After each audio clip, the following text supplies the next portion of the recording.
तुम भोजन की तैयारी करो, मैं तत्काल वन जाकर भोजन हेतु कुछ आखेट कर लाता हूँ।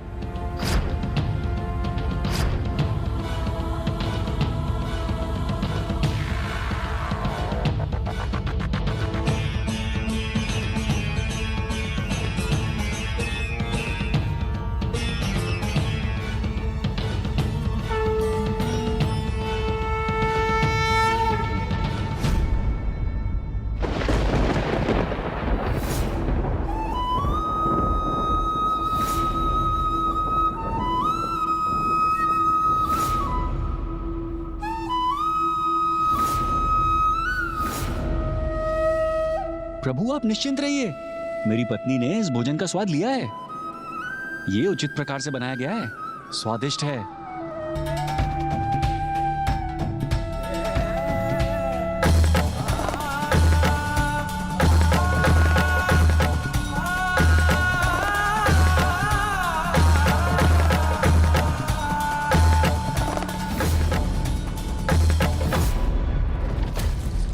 प्रभु महादेव ने तो वो निवाला भी स्वीकार कर ली।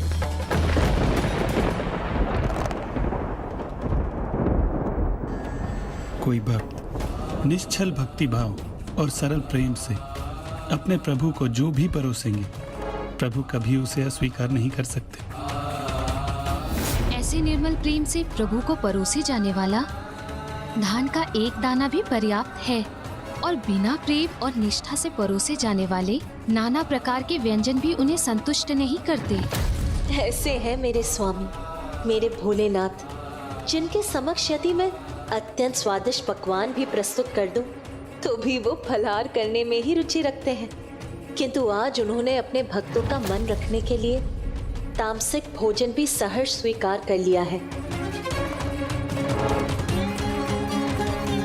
प्रभु कैसी भूल हो गई हमसे, आपको भोजन तो ग्रहण करा दिया, किंतु आपके लिए जल लाना ही भूल गए। लीजिए प्रभु, जल ग्रहण कीजिए।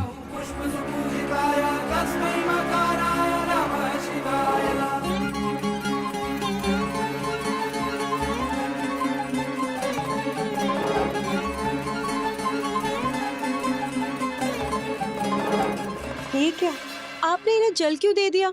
अभी तो हमने इन्हें मिष्ठान ही परोसा नहीं है। प्रभु हमें दीजिए, हम शीघ्र मिष्ठान लेके आते हैं।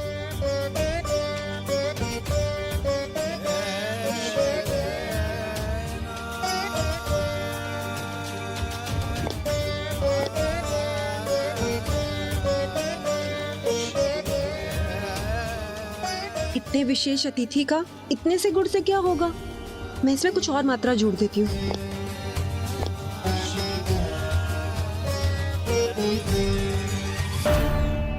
प्रभु मिष्ठान के नाम पर हमारे पास ये गुड़ ही है, आशा है आपको ये भाएगा।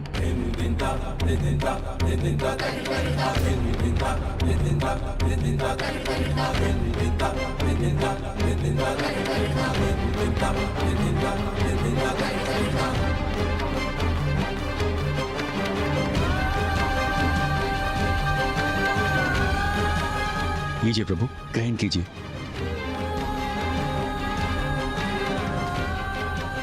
कैसा अनुपम प्रेम, कितना अनूठा सेवा भाव है इन भक्तों का, और कितना सरल विश्वास है इनका कि ये जितने मिष्ठान अपने अतिथि को प्रस्तुत करेंगे, उनके अतिथि का उतना ही अधिक सत्कार होगा।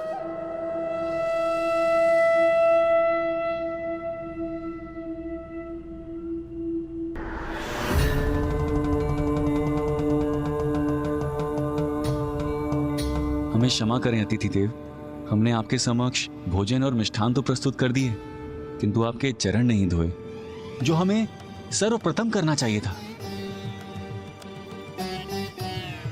इसमें क्षमा मांगने की कोई आवश्यकता नहीं। एक अतिथि के प्रति सेवा भाव ही महत्वपूर्ण होते हैं, और फिर वो सेवा किसी भी रूप में प्रस्तुत हो सकती है। तब तो फिर आप हमें अपने चरण धोने की अनुमति दीजिए, यह हमारा परम सौभाग्य होगा।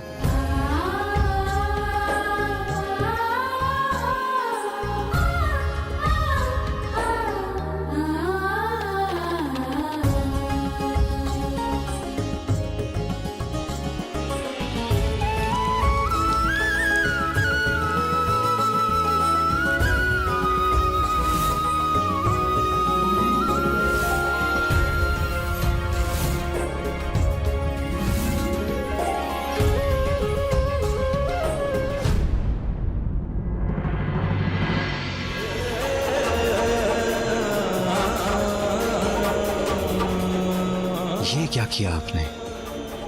जिस जल से मेरे चरणों को धोया उसी का पान कर लिया।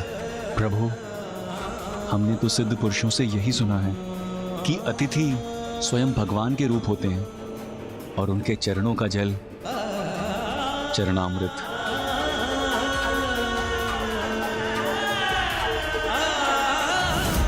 जब प्रभु मात्र एक अतिथि के रूप में इनके समक्ष प्रस्तुत हुए हैं, तब ये दोनों इनका ऐसा सत्कार कर रहे हैं, ऐसा अनूठा सेवा भाव है इनका इनके प्रति। तो जब इन्हें ये ज्ञात होगा कि ये और कोई नहीं स्वयं उनके आराध्य है, तब तो ये दोनों उनकी सेवा में अपने प्राण ही न्यौछावर कर देंगे।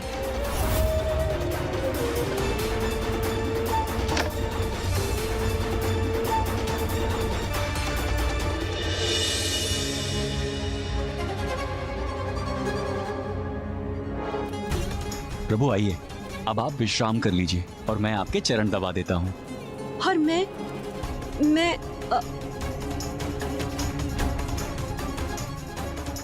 आपके लिए पंखा झलूंगी। आप दोनों मेरी पर्याप्त सेवा कर चुके हैं, इसलिए अब और कुछ करने की आवश्यकता नहीं।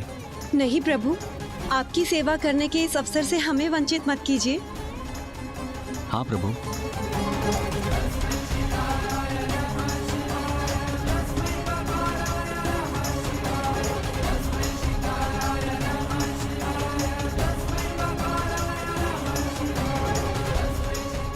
शीघ्र करो, पंखा चलाओ, पंखा चलाओ।